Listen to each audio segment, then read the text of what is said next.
Okay, so we are back. We are back. And now I'm going to show you how to use Realist without having an address. So it's nice, if you hit this, we'll do it again, like I did before, just a look in Realist, I guess.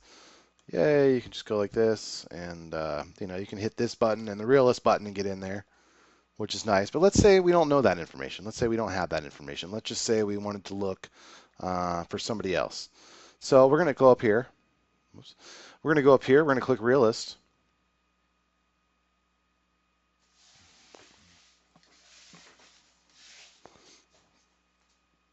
And this is going to allow you to search through Realist. So while that's loading, we're going to look and see these names we had on there. We had 10 NGO. And so once Realist pops up here, we can search by person to see exactly what properties they own throughout Washington. Anywhere that Realist is alive, we can look and see if they have homes. So this is if you don't have. This is just for King County, sorry. And this is 2 days ago recording date. So this is recent information, maybe 3 days ago. So we're gonna stop plugin. Oh gosh.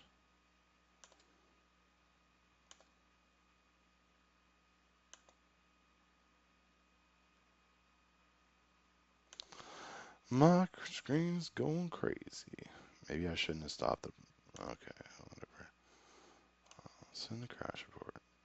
Let's try this one more time. We're going in Realist. Maybe it'll work this time. Maybe it won't. For some reason, when I use this Camtasia, it takes a lot of power, and it makes my whole entire computer work slow. Um, it's a pretty powerful program. It's recording the screen right now, obviously. So that's what it is.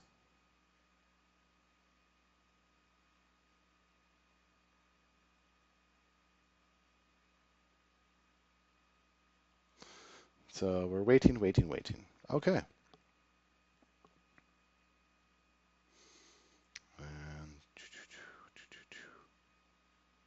I'm going to pause this for a second until this pops open. Okay, so now it's working. Okay, so we're going to do last name first or corporate name. So we're going to look under NGO, the last name, and TIN. And then we're going to hit search.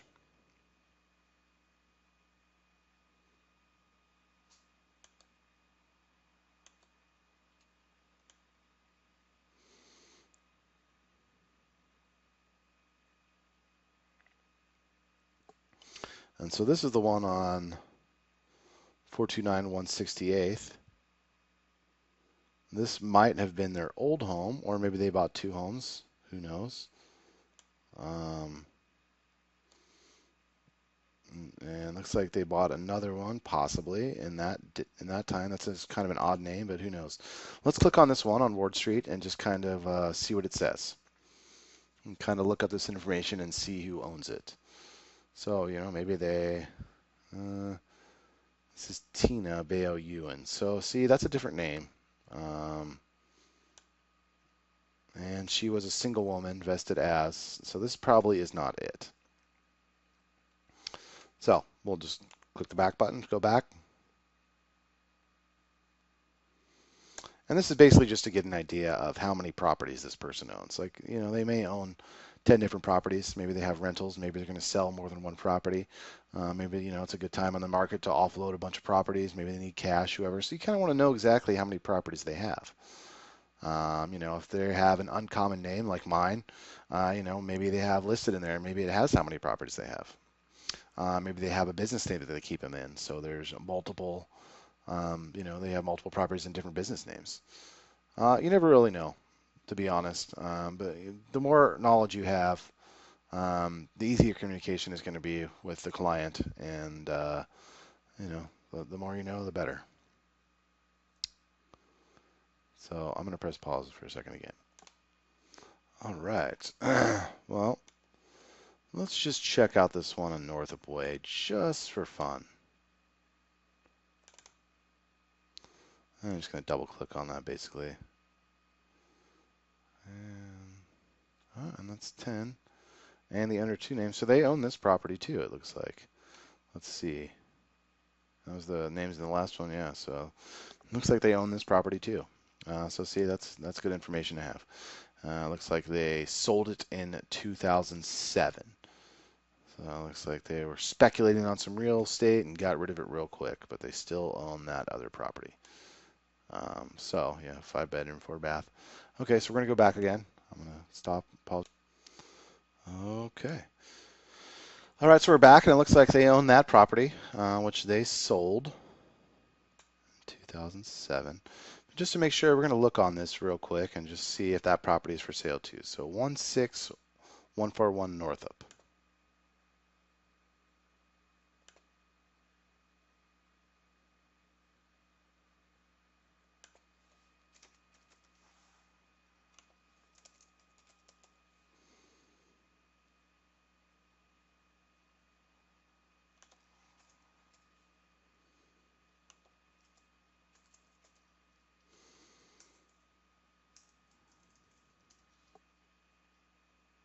That's a lot. That says 0 matches, so we're going to come up with nothing. Let's just look back there real quick and see if I got that right. Northup away. Northup. 16141 Northup. All right.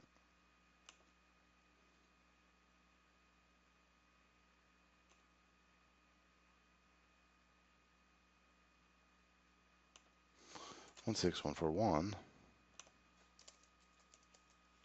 Northup.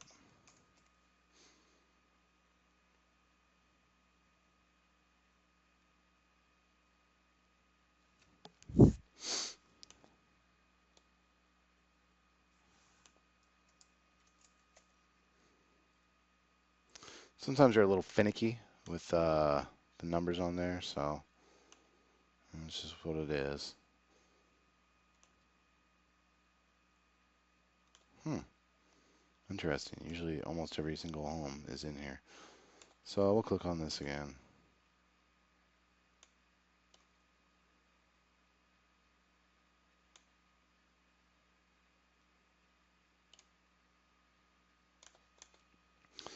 And it's back on. So it looks like they still own this property. But there's some kind of crazy stuff going on with it. Um, if you look here, that's the price they bought it for. They bought it from this person.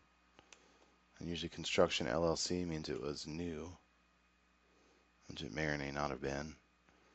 But this mortgage amount, $8,500,000, is well off of what. Yeah, I'm confused.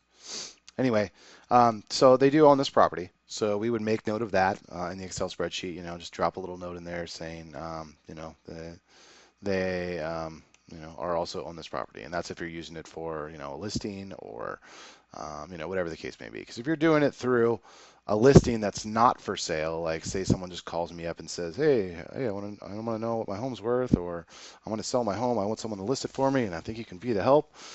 You're not going to have that MLS number probably, especially if it's over 7 or 8 years old. So the only thing you're going to have is you're going to have this realist to go on. And you can still go through it the same way we went through before and look at the comparables and do all of that, but you're not going to have that name or number to go through. You're just going to have an address. And there's obviously a way if you want to search through Realist, to do that as well. And I'll show you that in a second. Okay, so once you get back to the search page, you can search by address. If you know the owner's name, great. You can do it like that. But address is pretty much going to be your most specific way to do it. So what was that one? 429. Sorry. 429 168th. That was the other home we were looking at.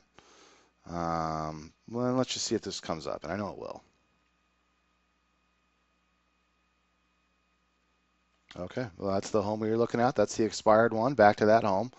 And that's the one that came up. So you can do it by that. Sometimes if you had an address where there's multiple people there, like say 123 Main Street or something really common like that, you're going to have to sort through a lot of them. But that's kind of an odd number, even for the large Seattle market. So, only one of them popped up and it went there right away.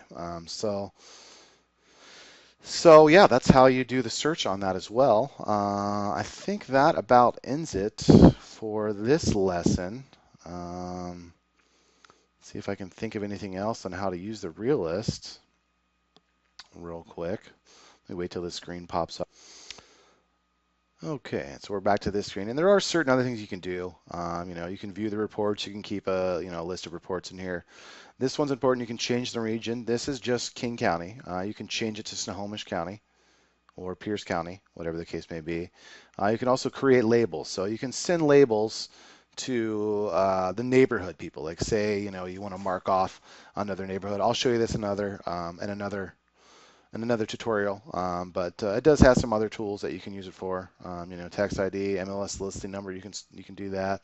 You can change this map around quite a bit, so you can do it differently, I guess.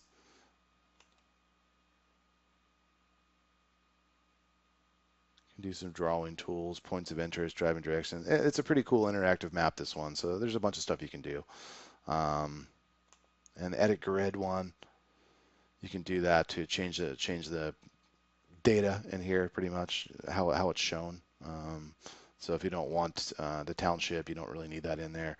If you don't want the tax ID, that's not important. You don't really need that in there. You can change that to, whatever number you want, or just hide it completely. So yeah, I think that's about it just for the basic searches on this realist and how we use them, how I use them, and how you will use them. And I think that ends this tutorial. Thank you very much.